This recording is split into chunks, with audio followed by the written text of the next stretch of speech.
Aujourd'hui, on va parler de super-héros. Oh, c'est un peu chaud. Je sais pas si vous vous souvenez, mais la semaine dernière, j'avais fait une vidéo sur 10 animés qui allaient sortir en automne 2020, et parmi eux, j'avais présenté l'animé Talentless Nana. J'avais dit que je l'attendais particulièrement en vue de son synopsis sombre et intrigant. Et ben là, je viens tout juste de finir le premier épisode, et j'avais envie de vous faire une petite review de ce que je viens de voir. Bah attendez, je suis un rapide moi. Bon, par contre, je sais pas combien de temps va durer la vidéo, elle peut être courte comme longue, donc si jamais elle est courte, ben voyez ça plutôt comme une vidéo bonus. Oui, je m'arrange un peu, oui.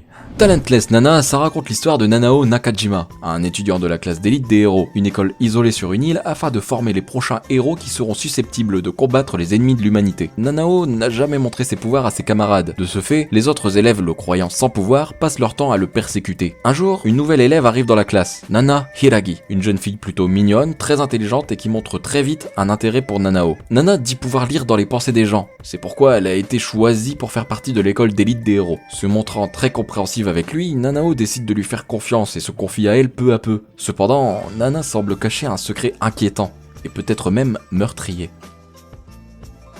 Alors pour le coup, j'avais pas mal aimé le speech. Les super pouvoirs, ça m'a toujours intéressé. C'était le cas par exemple de My Hero Academia. J'avais tout de suite accroché au synopsis. Et justement, en parlant de My Hero Academia, Talentless Nana montre d'énormes similitudes. Déjà au niveau de ses personnages. Par exemple, Nanao, qui est considéré comme faible car a priori n'ayant pas de pouvoir, se démarque des autres grâce à sa gentillesse et sa naïveté. Un trait de caractère qu'on retrouve chez Midoriya au début de My Hero Academia. Bon, et puis même physiquement, il y a un petit quelque chose. Nanao semble tout connaître à propos des ennemis de l'humanité. On le voit notamment dans une scène où Nana lui emprunte son cahier et où on voit tous les détails concernant cette fameuse menace, comme le faisait Midoriya pour les héros. Mais c'est pas la seule similitude, on retrouve d'autres personnages similaires à ceux de My Hero Academia. Par exemple, Moguo Ijima, qui lui m'a tout de suite fait penser à Bakugo.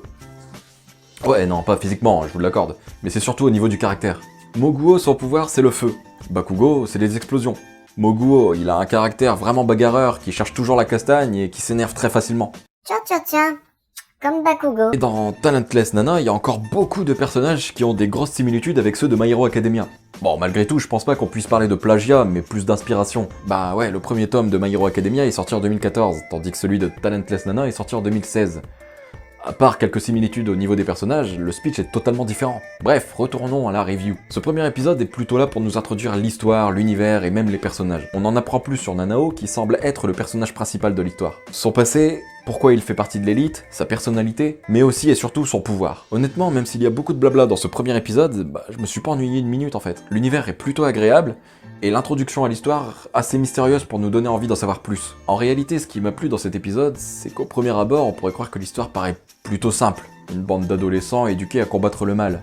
Un bon speech de shonen habituel. Mais malgré tout, plus l'anime avance, et plus on nous place dans une ambiance sombre et malsaine. C'est là que je me suis remis en question sur tout ce que je venais de voir plus tôt, et que je me suis dit, ah bon? À vrai dire, j'avais plus ressenti cette sensation depuis Higurashi, un animé que j'ai vraiment adoré, soit dit au passage, et dont vous pouvez retrouver la review juste ici. Ah bah une petite promo, ça fait pas de mal, hein. C'est seulement à la fin de l'épisode que j'ai compris certaines choses, et que j'ai pris conscience du potentiel de l'animé quand Nana révèle sa véritable personnalité. Bon, vous en faites pas, c'est pas du spoil, hein, rien que le titre de l'animé veut nous le faire comprendre. Talentless Nana, on comprend qu'avec un titre pareil, Nana c'est un peu une mytho, quoi. Et en plus d'être une mytho, l'animé nous fait comprendre que c'est une meurtrière très intelligente, prête à en découdre avec des super-héros au pouvoir surhumain, pour apparemment sauver l'humanité. Toujours se méfier des filles mignonnes aux cheveux roses. Toujours. Alors à ce moment-là, je me suis dit, attends, on nous présente Nanao comme étant le personnage principal, mais en fait ce serait Nana la personnage principale?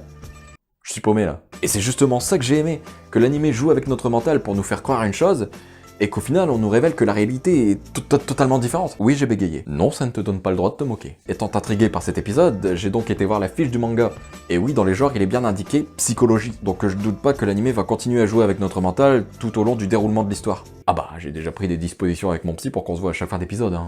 Au niveau du chara-design aussi, il y a matière à dire. Non mais c'est vrai, quand c'est bien fait, faut le dire, quoi. Déjà, c'est beau, et puis on arrive bien à voir les distinctions entre les personnages. Par exemple, le mec dont le pouvoir c'est la glace, il aura les cheveux bleus. Le mec dont le pouvoir c'est le feu, il aura un trait de visage plus agressif. Ouais, parce que le feu c'est assez agressif, quoi, c'est... Comment expliquer ça, hein? Si, c'est genre violent, quoi, c'est... Ouais, enfin, je me comprends, et je crois que je suis le seul. Et tous les personnages présents ont une caractéristique physique qui révèle un peu leur personnalité.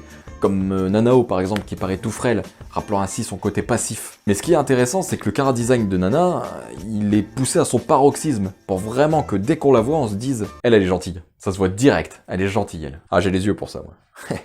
Un peu comme Yuno dans Mirai Nikki. Après, je l'ai dit, hein, toujours se méfier des filles aux cheveux roses. Bon bref, là je pense que j'ai fait le tour de ce que je voulais dire. Ah bah en même temps, avec un seul épisode, je peux pas vraiment épiloguer quoi. En tout cas, je peux dire que ce premier épisode m'aura donné envie d'en savoir plus sur l'univers, mais aussi sur la tournure que va prendre l'animé. J'espère que les questions que je me pose trouveront réponse, et je continuerai à regarder chaque semaine avec plaisir. Ah oui, j'ai oublié de vous dire, vous pouvez retrouver cet animé tous les dimanches à 15h30 sur Wakanim. Alors ouais, je sais, le dimanche c'est pas le meilleur jour, étant donné que le lendemain c'est lundi, hein, il y a soit l'école, soit le travail, ou soit la séance de curling sur gazon. Mais bon, franchement ça vaut le coup d'être vu. Et puis en plus ça peut peut-être vous permettre de vous déconnecter pendant 20 minutes et ne pas penser au lendemain. Honnêtement, je pense que cet animé il a du potentiel, et qu'il pourrait vraiment faire parler de lui dans les mois à venir. À l'heure où vous regardez cette vidéo, l'épisode 2 est déjà sorti depuis un moment. Bah surtout si vous regardez en 2022 en fait. D'ailleurs coucou, hein. Mais je voulais vraiment vous donner mon avis sur le premier épisode, parce que c'est souvent le premier épisode qui est déterminant pour savoir si oui ou non on va continuer une œuvre. Enfin, c'est surtout mon cas à moi quoi. Peut-être pour ça que je passe à côté de pas mal de chefs-d'œuvre. Et du coup, juste après avoir tourné ça, je vais aller regarder le deuxième épisode. Ah ouais, non, j'ai de la vaisselle à faire avant. Enfin, bref, j'ai bon espoir pour cet animé. Voilà ce qui conclut cette vidéo. J'espère que je vous aurai donné envie de regarder Talentless Nana. Si c'est le cas, j'en serai très content. Comme d'habitude, n'hésitez pas à balancer votre plus gros kamehameha sur le pouce bleu, histoire de me soutenir. Ça me ferait plaisir. D'autant plus que très bientôt, il va y avoir une grosse vidéo qui va sortir et qui me demande beaucoup de recherches personnelles. Ça parlera de la société japonaise à travers les mangas et les animés. Et croyez-moi, il y a énormément de choses intéressantes. Donc du coup, moi, ce que je peux vous conseiller, c'est de vous abonner. Hein. Comme ça, vous le saurez quand je sortirai cette vidéo. Et croyez-moi, ça vaut vraiment le coup. Je dis ça, je dis rien. Bref, sur ce, je vous laisse, je vous fais des bisous, et je vous dis à plus dans une prochaine vidéo. Ciao.